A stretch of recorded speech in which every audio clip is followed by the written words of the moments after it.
Alright, ladies and gentlemen, Fabs in the house and welcome back to the channel. Today, I'm in the house with Jeremy Marsh Chisel here with me for a review. We're gonna analyze the look, the sound and the feel of this bad boy. But first of all, I need to say a huge shout out to my buddy Eden from Alliance Designs for sending me this guy along so I'm able to share my thoughts with you guys. And second of all, don't forget to like, don't forget to subscribe, and don't forget, if you want, to express your feelings and let me know in the comments down below what do you think about this piece. You like it? You hate it? Let me know, because we are gonna check out the size now, which is gonna be 3.3 inch long for the cutting edge and 4.7 for the handle, contributing to an overall length of 8 inches. So not a small knife. For example, let's compare this fella up with the Benchmade bug out and mini bug out. Yeah, no.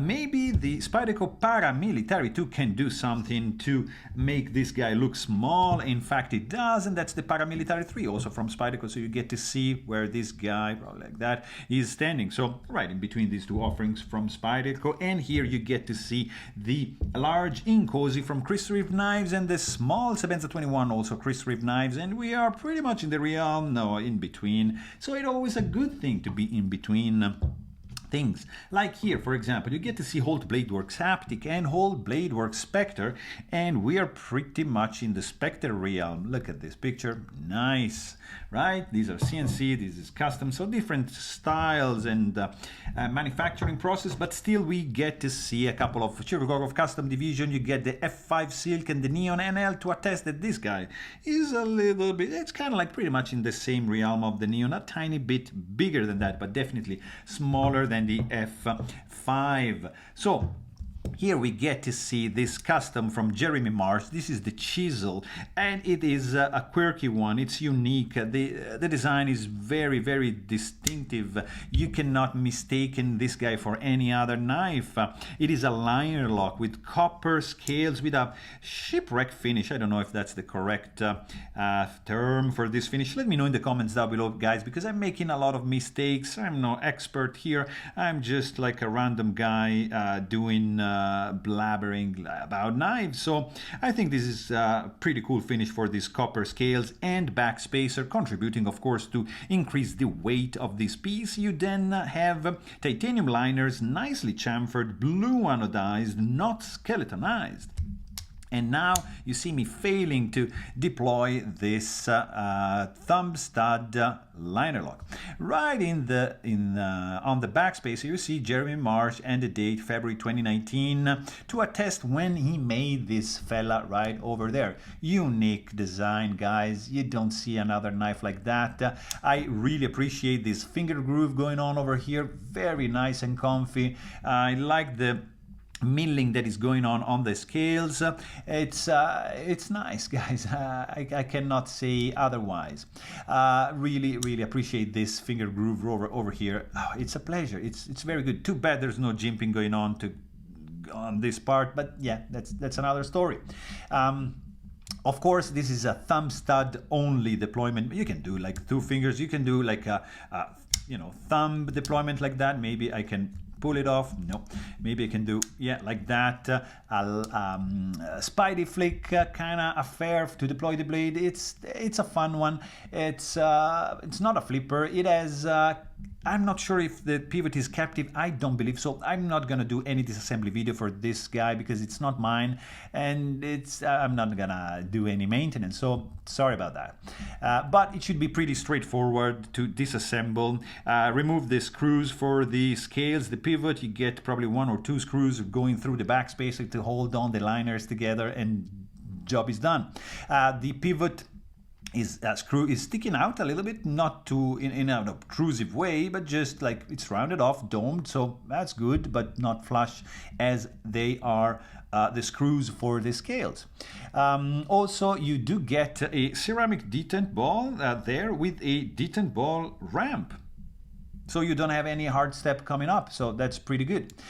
You have a tip down carry only pocket clip, 3D milled. It's nicely sculpted. Look at that. It's titanium with some kind of acid finish going on, and that's probably my first nitpick.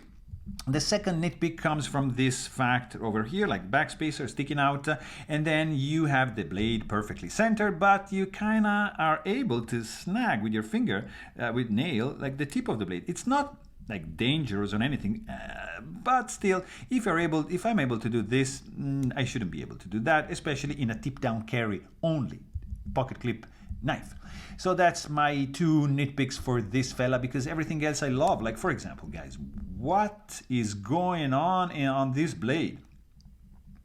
I mean, just make sure you turn that 4K on and enjoy this intimate moment with this Mike Norris Damascus.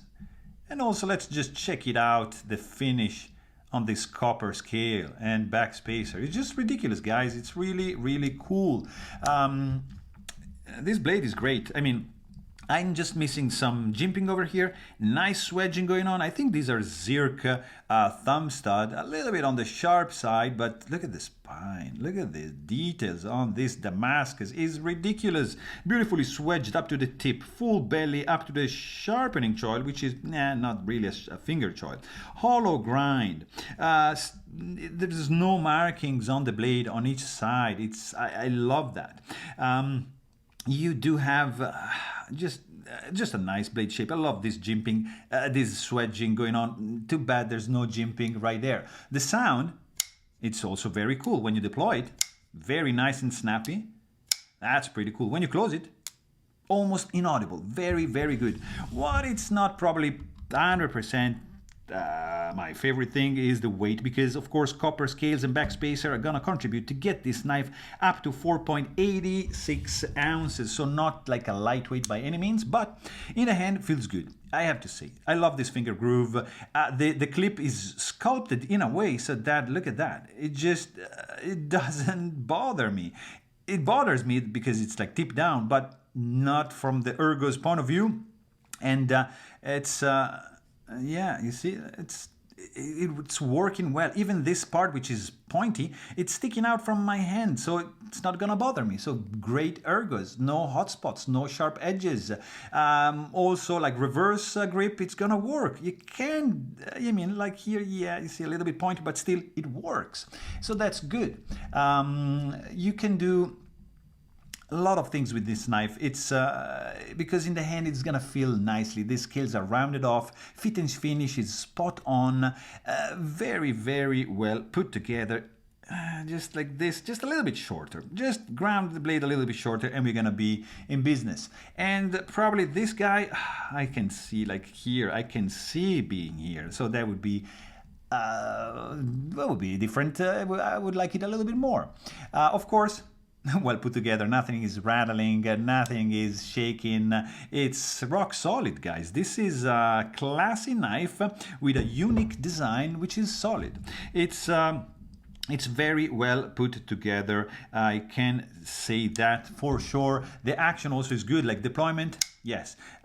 When you close it, just wiggle, because there's no drop shot effect on this one, but you get very, very small detent suction right over here. Not so much magnetic effect, but the detent is nicely dialed in to allow you to deploy the knife in a satisfactory way 100% of the time. So really, really cool. I mean, at the end, this is a very unique knife, great materials. I love this Damascus, it's just gorgeous. I'm not a fan of the tip down carry only, the tip sticking out a tiny bit, but the ergos are very, very well thought.